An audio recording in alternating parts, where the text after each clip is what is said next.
रमजान की बरकतें हर घर में आती हैं, मगर इस घर में हर रोज एक नई सजा दी जाती थी।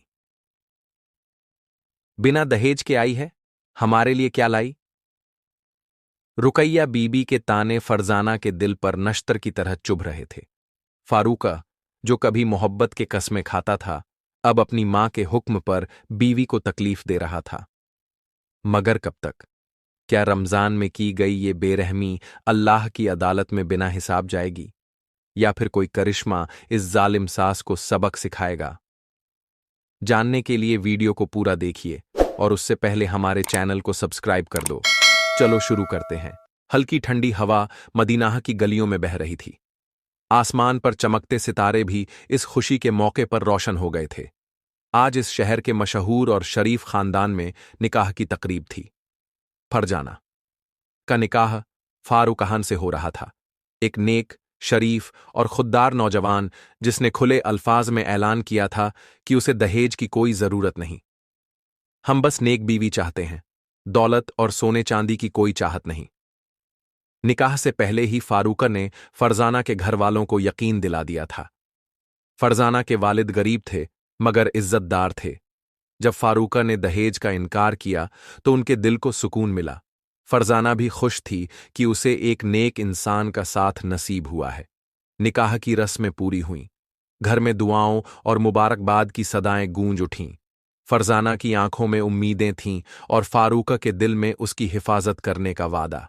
शादी के कुछ दिन बहुत हसीन गुजरे, मगर जैसे ही फरजाना अपने ससुराल में ढलने लगी, उसकी सास रुकैया बीबी का असली चेहरा सामने आने लगा। हाय, कैसी बहू लेकर आया मेरा बेटा!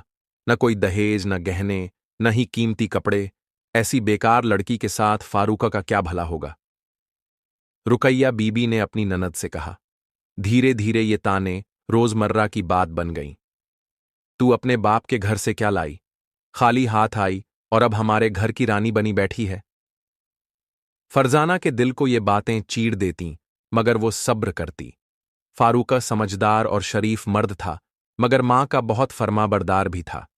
रुकैया बीबी ने बड़े प्यार से अपने बेटे के जहन में ये बात बिठानी शुरू कर दी कि तुम्हारी बीवी गरीब है, ये तुम्हारी तरक्की में रुकावट बनेगी।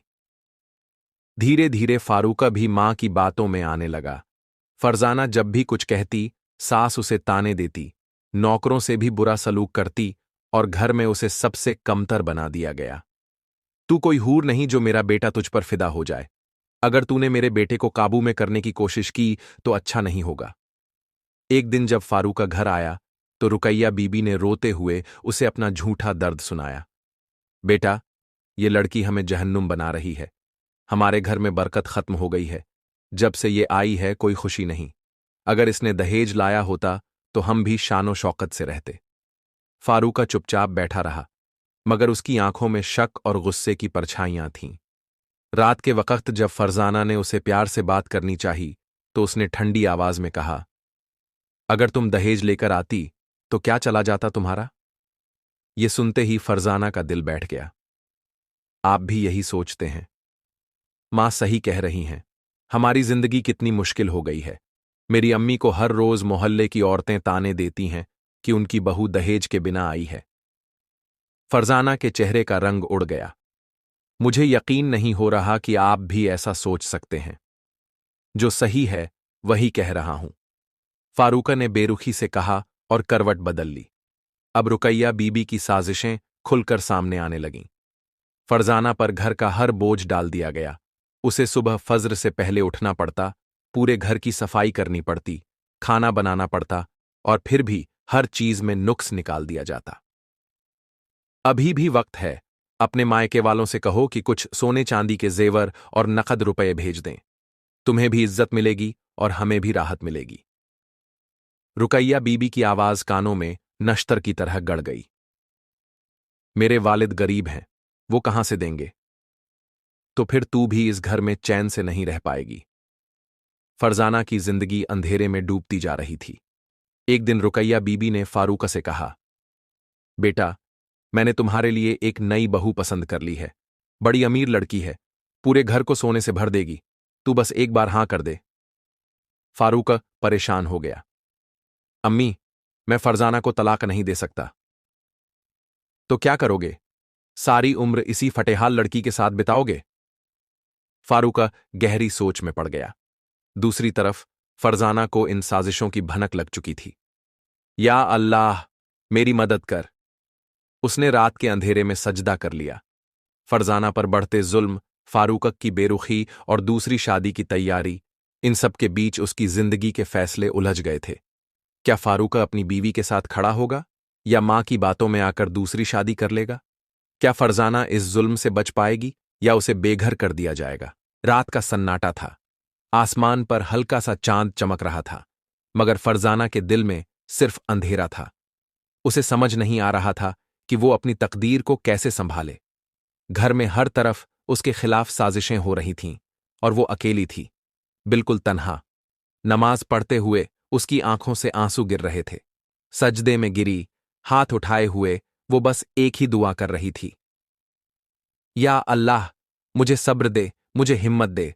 अगर तू मेरे साथ है तो कोई मुझे नहीं तोड़ सकता। लेकिन उसकी दुआ कबूल होती उससे पहले ही एक और मुश्किल उसका इंतजार कर रही थी। सुबह जब फरजाना सोकर उठी तो किचन में बर्तन पटकने की आवाजें आ रही थीं। वो भाग कर गई तो देखा कि रुकैया बीबी गुस्से में बर्तन इधर उधर फेंक रही थीं। ये क्या हो रहा है अम्मी? फरजाना ने हिम्मत करके पूछा। पूछती क्या है? तेरा मनहूस कदम इस घर में क्या पड़ा, तबाही आ गई। घर में बरकत खत्म हो गई है। तेरा दहेज ना लाना हमारी सबसे बड़ी बदनसीबी है। फरजाना ने चुपचाप सिर झुका लिया। उसे अब आदत हो गई थी हर रोज के इन तानों की। आज आखिरी बार कह रही हूं, अपने मायके फोन कर, अपने अब्बू से कह कि वो पैसे भेज दें। अम्मी, मेरे अब्बू पहले ही बहुत गरीब हैं, वो इतनी बड़ी रकम कहां से लाएंगे? तो फिर तैयार हो जा इस घर से निकलने के लिए, रुकैया बीबी ने तीखे अंदाज में कहा। रुकैया बीबी ने फारूक के दिमाग में धीरे धीरे झर भर दिया था। अब वो भी अपनी बीवी से कटा कटा सा रहने लगा था। पहले वो बहुत प्यार करता था, लेकिन अब उससे बात करना भी पसंद नहीं करता था। रात को जब फरजाना उसके पास आई तो डरते डरते बोली, आपको यकीन है कि मैं इस घर के लिए मनहूस हूं? फारूका ने एक लंबी सांस ली, फिर धीरे से कहा, नहीं, ऐसा नहीं है। मगर अम्मी जो कहती हैं वो गलत भी नहीं। हमारी इज्जत इस मोहल्ले में खराब हो रही है। सबको यही लगता है कि मैंने गरीब घर की लड़की से शादी करके गलती कर दी। फरजाना के दिल को बहुत ठेस पहुंची। अगर आपके लिए इज्जत का मतलब सिर्फ दौलत है तो फिर हमारी शादी का क्या मतलब था? फारूकर ने कोई जवाब नहीं दिया। रुकैया बीबी ने फारूका के लिए एक नई लड़की तलाश कर ली थी। नसीमा। बेटा, ये लड़की बहुत अमीर घर की है। अगर तू इससे शादी कर ले तो हमारा घर भी दौलत से भर जाएगा। फारूका थोड़ा हिचकिचाया। लेकिन अम्मी, फरजाना का क्या होगा? अरे, उसे तलाक दे दे। जब दहेज नहीं लाई तो इसे रखने का क्या फायदा? फारूका सोच में पड़ गया। वो जानता था कि फरजाना अच्छी लड़की है, मगर मां के जोर देने पर वो भी नसीमा से शादी के लिए तैयार होने लगा। रुकैया बीबी ने अब फरजाना को घर से निकालने की चाल चली। आज से तेरा खाना पीना बंद। जब तक अपने घर वालों से पैसे नहीं मंगवाती तब तक कुछ नहीं मिलेगा। फरजाना अब हर रोज भूखी रहती, मगर सब्र करती। एक दिन रुकैया बीबी ने झूठा इल्जाम लगाते हुए सबके सामने कहा, ये औरत इस घर के लिए मनहूस है। जब से आई है हमारे घर में बरकत खत्म हो गई है। इसे निकाल देना ही सही रहेगा। फारूका अब पूरी तरह से मां की बातों में आ चुका था। ठीक है अम्मी, अगर यही सही है तो मैं तलाक दे दूंगा। फरजाना के पांव तले जमीन खिसक गई। अगली सुबह फारूकर ने फरजाना को पास बुलाया। फरजाना, मैं तुम्हें तलाक देने का सोच रहा हूं। फरजाना की आंखों में आंसू छलक पड़े। फारूका, मैंने आपसे सिर्फ प्यार मांगा था। क्या आप भी मुझे इस तरह छोड़ देंगे? फारूका ने नजरें चुरा लीं। रात को जब फरजाना रो रही थी तो घर की नौकरानी जुबैदा उसके पास आई। बीबी, अल्लाह के यहां देर है, अंधेर नहीं, बस सब्र करो। मगर मैं क्या करूं जुबैदा? अब तो मुझे इस घर से निकालने की तैयारी हो रही है। अल्लाह को पुकारो, वो तुम्हारी मदद करेगा। जुबैदा ने उसे एक फकीर की बात बताई जो हमेशा मस्जिद के बाहर बैठता था और कहता था, सब्र करने वालों के लिए अल्लाह हमेशा रास्ता निकालता है। अब फरजाना ने फैसला किया कि वो अल्लाह पर भरोसा रखेगी और सब्र करेगी। वो रोज रात को उठकर तहज्जुद पढ़ने लगी। रुकैया बीबी की चालें तेज हो रही थीं, लेकिन फरजाना की दुआएं भी बढ़ रही थीं। अब सवाल ये था, क्या फरजाना बेघर होगी? क्या फारूका वाकई दूसरी शादी कर लेगा? या फिर कोई ऐसा चमत्कार होगा जिससे फरजाना की तकदीर बदल जाएगी? फरजाना के दिल का अंधेरा घना था। वो घर के एक कोने में बैठी रो रही थी। उसकी आंखों में आंसू थे, मगर होंठों पर सिर्फ दुआ। या अल्लाह, तेरा शुक्र है कि तूने मुझे सब्र दिया। अगर मेरी तकदीर में यही लिखा है तो मुझे हिम्मत दे। इसी बीच रुकैया बीबी कमरे में आईं। उनके चेहरे पर गुस्से की लकीरें थीं। कब तक इस घर में बैठी रहेगी? फारूका अब दूसरी शादी करने वाला है और तुझे जल्द ही यहां से निकलना होगा। फरजाना ने आंसू पोंछ लिए। अम्मी, क्या आपको अल्लाह का डर नहीं लगता? क्या मैं आपकी बहू नहीं? तू मेरी बहू थी, मगर अब नहीं रहेगी, रुकैया बीबी ने ठंडे लहजे में कहा। रुकैया बीबी के दिमाग में एक नई चाल थी। उन्होंने फारूक से कहा, बेटा, आज ही इसे तलाक दे दो। ज्यादा देर मत कर, वरना लोग बातें बनाएंगे। फारूका को अब कुछ भी महसूस नहीं हो रहा था। वह पूरी तरह से अपनी मां की बातों में बह चुका था। उसने फरजाना को बुलाया और कहा, फरजाना, मैं अब तुम्हारे साथ नहीं रह सकता। अम्मी सही कहती हैं, तुम इस घर के लिए मनहूस हो। मैं तुम्हें तलाक देना चाहता हूं। फरजाना ने दिल थाम लिया। क्या यह तुम्हारा आखिरी फैसला है? हां। फरजाना के पांव लड़खड़ा गए। उसके लिए यह सब कुछ एक बुरे ख्वाब जैसा था। रात के आखिरी पहर में फरजाना ने रोते हुए तहज्जुद की नमाज पढ़ी। या अल्लाह, अगर मेरा कोई कसूर है तो मुझे माफ कर दे, लेकिन अगर मैं बेगुनाह हूं तो मुझे इंसाफ दिला। उसी रात फारूका ने एक अजीब ख्वाब देखा। वह देख रहा था कि एक अंधेरी कब्र में पड़ा हुआ है। उसके चारों तरफ आग की लपटें उठ रही हैं और वह दर्द से चिल्ला रहा है। तभी एक नूरानी शक्ल का बुजुर्ग वहां आता है और कहता है, औरत पर जुल्म करने वाले की जगह यही होती है। फारूका अचानक जाग गया। उसका दिल तेजी से धड़क रहा था। उसके माथे पर पसीना था। या अल्लाह, ये कैसा ख्वाब था? वह बहुत बेचैन हो गया। अगली सुबह जब फारूका अपने ख्वाब के बारे में सोच ही रहा था, तभी रुकैया बीबी उसके पास आईं। बेटा, मैंने तय कर लिया है, आज ही तेरी नसीमा से शादी की तारीख पक्की कर दूंगी। फारूका अभी भी अपने ख्वाब से डरा हुआ था। उसने मां से कहा, अम्मी, क्या हमने कुछ गलत नहीं किया? रुकैया बीबी ने गुस्से से कहा, तुझे अचानक क्या हो गया? एक गरीब लड़की के लिए मेरी बात टाल रहा है। फारूका चुप हो गया। फरजाना अब इस जुल्म से तंग आ चुकी थी। उसने तय किया कि वह घर छोड़ देगी। वह अल्लाह का नाम लेकर अपने कमरे से बाहर निकली और घर के दरवाजे तक पहुंची। तभी अचानक एक जोरदार आवाज आई, रुको! सबने देखा कि फारूका दरवाजे पर खड़ा था। फरजाना, मत जाओ! सब हैरान थे। फारूका ने रोते हुए फरजाना के सामने हाथ जोड़ दिए। मुझे माफ कर दो, मैंने तुम्हारे साथ बहुत जुल्म किया है। अल्लाह ने मुझे सही रास्ता दिखा दिया है। रुकैया बीबी गुस्से से कांपने लगीं। बेवकूफ, ये लड़की तुम्हारे लिए बदनसीब है। नहीं अम्मी, बदनसीब वो लोग होते हैं जो औरतों पर जुल्म करते हैं। मुझे अब समझ में आ गया है कि मैं गलत था। मैं अपनी बीवी को छोड़कर कोई और शादी नहीं करूंगा। रुकैया बीबी को ऐसा झटका लगा जैसे उनके सारे सपने टूट गए हों। फरजाना की आंखों से आंसू बहने लगे। क्या यह सच है फारूका? हां फरजाना, मैंने तुम्हें तकलीफ दी, लेकिन अब मैं अपनी गलती सुधारना चाहता हूं। फरजाना ने अल्लाह का शुक्र अदा किया। रुकैया बीबी हार चुकी थीं। फारूका ने मां से कहा, अम्मी, अगर आपको मेरी खुशी मंजूर नहीं तो मैं इस घर को छोड़ दूंगा। रुकैया बीबी चौंक गईं। नहीं बेटा, ऐसा मत कर। अब उनके पास कोई और रास्ता नहीं था। कुछ महीनों बाद रुकैया बीबी को अपनी गलती का एहसास हुआ। उन्होंने फरजाना से माफी मांगी। फरजाना ने कहा, अम्मी, मैं आपको माफ करती हूं, लेकिन याद रखें, औरतों पर जुल्म करने वाले कभी चैन से नहीं रहते। अब घर में खुशियां लौट आईं। फरजाना ने फिर साबित कर दिया कि सब्र और अल्लाह पर यकीन कभी बेकार नहीं जाता। फारूका की बातों ने रुकैया बीबी के दिल को झकझोर तो दिया था, लेकिन उनका अहंकार अभी भी जिंदा था। वे अपने कमरे में बैठी थीं, गहरी सोच में डूबी हुईं। कैसे हो सकता है कि मेरा बेटा मेरी बात टाल दे? मैंने इसके लिए दूसरी शादी का इंतजाम किया था, और अब यह उस गरीब लड़की को फिर से अपनाने चला है। उनका मन अभी भी बदले की आग में जल रहा था। अगर यह लड़की इस घर में रही तो मेरा कद छोटा हो जाएगा। इसे यहां से निकालने के लिए मुझे और चालाकी से काम लेना होगा। उन्होंने एक नई साजिश सोची। रात का वक्त था, हर कोई सो चुका था, मगर फरजाना नहीं। वह अपनी नमाज में मशगूल थी।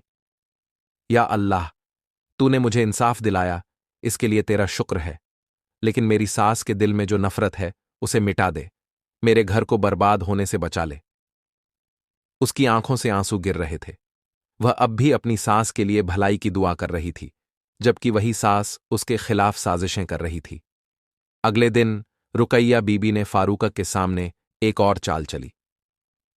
बेटा, अगर तुम फरजाना को अपनाना चाहते हो तो मेरी एक शर्त है। फारूका चौंक गया। कैसी शर्त अम्मी? तुम्हें मेरे लिए अलग घर लेना होगा। मैं इस लड़की के साथ एक ही छत के नीचे नहीं रह सकती। फारूका असमंजस में पड़ गया। अम्मी, आप मुझसे यह कैसे कह सकती हैं? मैं आपको छोड़कर कहीं नहीं जा सकता। रुकैया बीबी ने गुस्से से कहा। तो फिर इस लड़की को ही निकाल दो। फारूका चुप हो गया। वह अब तक अपनी मां की बात नहीं टाल सका था। शाम को फारूका ने फरजाना को बुलाया। फरजाना, अम्मी की ये शर्त है कि या तो हम इस घर को छोड़ दें या फिर। फरजाना ने उसकी बात पूरी होने से पहले ही कह दिया, या फिर मैं इस घर से चली जाऊं। सही कहा ना? फारूका सिर झुकाकर खड़ा रहा। अगर तुम्हें मेरी कीमत चुकानी है तो मैं तैयार हूं, मगर याद रखना फारूका, अगर मैं गई तो फिर कभी वापस नहीं आऊंगी। फारूका बेचैन हो गया। उसी रात रुकैया बीबी को तेज बुखार चढ़ गया। उनका शरीर कांप रहा था।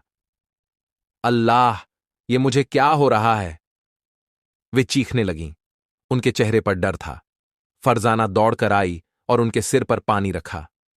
अम्मी, मैं डॉक्टर को बुलाती हूं। रुकैया बीबी ने उसका हाथ पकड़ लिया।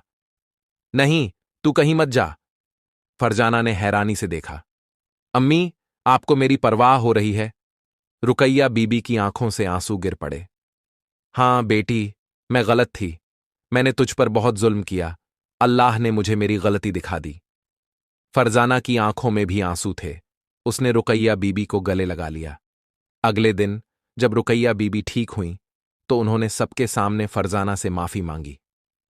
बेटा, तूने बहुत तकलीफ सही, लेकिन तूने हमेशा मेरे लिए दुआ की। मुझे माफ कर दे। फरजाना रोते हुए बोली, अम्मी, मैंने कभी आपके लिए बुरा नहीं चाहा। मैं आपको दिल से माफ करती हूं। घर में एक नई रोशनी आई थी। अब नफरत की जगह मोहब्बत थी, और रुकैया बीबी भी फरजाना को अपनी बेटी मानने लगी थीं। फरजाना के सब्र ने उसे जीत दिलाई। कुछ महीनों बाद अल्लाह ने उन्हें एक बेटे की खुशी दी। अब रुकैया बीबी फरजाना को अपनी असली बेटी की तरह चाहने लगी थीं। फारूका ने भी सबक सीख लिया था कि मां की इज्जत जरूरी है, मगर बीवी पर जुल्म करके नहीं। फरजाना की गोद में एक नन्हा फूल मुस्कुरा रहा था। उसकी आंखों से खुशी के आंसू बह रहे थे। फारूका अपने बेटे को गोद में उठाकर प्यार कर रहा था। रुकैया बीबी, जो कभी फरजाना से नफरत करती थीं, अब उसके पास बैठी थीं और उसका सिर सहला रही थीं। बेटा, मैंने तुझ पर जो जुल्म किए, उनका अजाब मुझे मिल गया था, मगर तूने फिर भी मुझे माफ कर दिया। अब मैं अपने पोते की परवरिश खुद करूंगी। फरजाना ने उनकी ओर देखा और दिल से दुआ दी। अम्मी, अल्लाह आपको सेहत और लंबी उम्र दे। मैं तो हमेशा यही चाहती थी कि आप मुझे अपनी बेटी माने। अब घर में सुकून था। हर कोना मोहब्बत से रोशन हो गया था। एक दिन पड़ोस की कुछ औरतें घर आईं। वे रुकैया बीबी से कहने लगीं, बहन, तुमने अपनी बहू के साथ जो किया वह हमें पता था। हम सोचते थे कि यह बेचारी एक दिन जरूर चली जाएगी, मगर हमें यकीन नहीं हो रहा कि अब तुम इसे अपनी बेटी की तरह चाहने लगी हो। रुकैया बीबी ने शर्मिंदगी से सिर झुका लिया। हां बहनों, मैंने अपने गुरूर और नफरत में इसे बहुत तकलीफ दी, मगर अल्लाह ने मुझे रास्ता दिखाया। आज मैं फरजाना को अपनी औलाद मानती हूं। औरतें भी हैरान थीं। अल्लाह ने घर को खुशियां दी थीं, लेकिन शैतान इंसान को फिर गुमराह करने की कोशिश करता है। एक दिन फारूका कुछ जरूरी काम से बाहर गया हुआ था। फरजाना अपने बेटे के साथ खेल रही थी, तभी रुकैया बीबी की एक पुरानी सहेली घर आई। अरे रुकैया, तू तो अपनी बहू से बहुत मोहब्बत करने लगी है, लेकिन कहीं ऐसा तो नहीं कि तेरे घर की हुकूमत अब इस लड़की के हाथ में चली गई हो? रुकैया बीबी चौंक गई। नहीं नहीं, ऐसा कुछ नहीं है। तो फिर तेरा बेटा इस पर इतना क्यों मरता है, और तू खुद भी इसे बेटी कहकर सिर पर क्यों बैठा रही है? रुकैया बीबी सोच में पड़ गईं। कहीं उनके दिल में फिर वही पुरानी नफरत तो नहीं जागने लगी। रात को जब फारूक घर आया तो उसने देखा कि उसकी मां कुछ बदली बदली सी हैं। वह चिंतित हो गया। फरजाना ने भी महसूस किया कि रुकैया बीबी फिर से उससे थोड़ा दूर हो रही है। एक दिन जब फरजाना सुबह की नमाज पढ़कर उठी तो उसने देखा कि रुकैया बीबी रोते हुए सजदे में पड़ी है। या अल्लाह, मुझसे फिर गलती होने लगी थी। तूने मुझे बचा लिया। मेरी बहू के साथ अब कभी नाइंसाफी नहीं होगी। फरजाना ने राहत की सांस ली। अम्मी, आप तौबा कर चुकी हैं, तो फिर डर क्यों? रुकैया बीबी ने फरजाना का हाथ थामा और कहा, बेटा, इंसान को हर वक्त अपने नफ्स से लड़ना पड़ता है, मगर अल्लाह जो राह दिखाए उसी पर चलना चाहिए। इस घर में जो नफरत थी उसे सब्र और मोहब्बत ने मिटा दिया। फरजाना की दुआएं रंग लाई थीं। अब न तो कोई ताना था, न ही कोई साजिश। अब यह घर सिर्फ मोहब्बत से भरा था। फारूका और फरजाना अपने बेटे की परवरिश कर रहे थे, और रुकैया बीबी अब दादी से बढ़कर फरजाना की मां बन चुकी थीं। सीख वाइंग, सब्र करने वालों के लिए अल्लाह की रहमत जरूर आती है।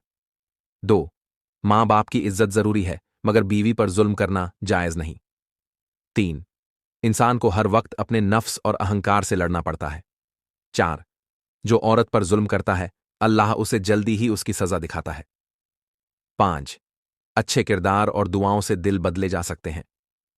या अल्लाह, हमें सब्र करने की ताकत दे, हमारे घरों को मोहब्बत से भर दे, और हमें हक और इंसाफ के रास्ते पर चलने की तौफीक दे। आमीन। अंदाज से, अगर आपको यह कहानी पसंद आई तो इसे लाइक करें, अपने दोस्तों के साथ शेयर करें, और हमारे चैनल को सब्सक्राइब करना न भूलें। अगले वीडियो में फिर मिलेंगे एक नई कहानी के साथ।